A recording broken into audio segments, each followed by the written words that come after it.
এ বাবা, এটা কি গিফট নাকি আমার জন্য? হ্যাঁ, কি আছে ভিতর? আচ্ছা কে গিফট দিল? একটু খোলা লাগবে। আচ্ছা, ডিজাইনের কস্টিউম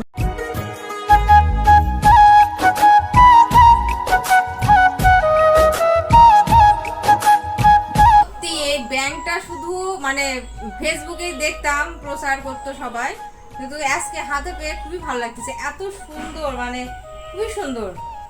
মক্কা শরীফের একটা মানে ফিল আছে এর ভিতর, দেখে খুব ভালো লাগছে। লাস্ট একটা প্রিমিয়াম লুক দিচ্ছে, খুবই সুন্দর লাগছে। হয়ে যাবে, টার্গেট পূর্ণ হয়ে যাবে ক্যালেন্ডার অনুযায়ী, তখন এটা হচ্ছে খুলে টাকাটা বের করে নেওয়া যাবে, নিয়ে আবার লাগাই দিলে আবার পুনরায় আবার হচ্ছে এটা ব্যবহার করা যাবে। ব্যাংক তো কিনলাম, টাকা না ভরলে কি হয়? টাকাও তো ভরা দরকার। দেখি আমার কাছে টাকা আছে কিনা। 200 টাকার একটা নোট আছে। প্রথম দিত নাই তো, যে কোনো একটা ঘর তুমি পূরণ করলে হলো, বুঝো নেই? এই যে 200 টাকার একটা নোট আছে, আর হচ্ছে এই যে 200 টাকার হচ্ছে একটা লাইন আছে। এখানে অনেকগুলো লাইন আছে 200 টাকার, 1 2 3 4 5 5টা লাইন আছে।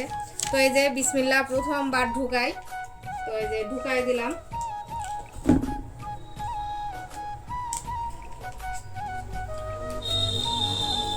একটা হচ্ছে এই মার্কারি দিয়ে, একটা হচ্ছে 200 টাকার ঘরে টিক দিয়ে দিব যে আমি হ্যাঁ 200 টাকা আমি রাখছি, মানে এই টাকা আর ঢুকাতে হচ্ছে না। বাকি ক্যালেন্ডারগুলো পূরণ করলে আমার 1,80,000 টাকা পূরণ হয়ে যাবে।